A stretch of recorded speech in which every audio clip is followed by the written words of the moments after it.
மூசா அலைஹிஸ்ஸலாம் அல்லாஹ்விடத்தில் நேரடியாக பேசிய அந்த நபி கேட்டார்கள், யா அல்லாஹ், உன்னை நான் பார்க்க வேண்டும்.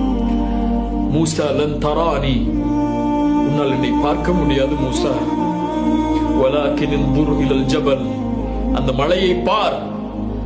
இன் இஸ்தகர்ர மகானஹு சௌஃப தரானி, அந்த மலையால் நான் வெளிப்படும் போது நிலையாக இருக்க முடியும் என்றால் என்னை நீ பார்க்கலாம். அல்லாஹ் அவனுடைய வெளிச்சத்தை வெளிப்படுத்தினான். விரலின் கீரல் அளவிற்கு அந்த மலை பஸ்பமாகிவிட்டது. மூசா கேட்டார், யா அல்லாஹ், மன்னித்துக்குள் என்னை, உன்னை பார்க்காமல் நம்பிக்கை கொண்டவர்களில் நானும் ஒருவன் என்று சொன்னார்கள். லா துத்ரிகுல் அப்சார் வஹுவ யுத்ரிகுல் அப்சார், எல்லா பார்வைகளையும் சூழக்கூடியவன் அவன்.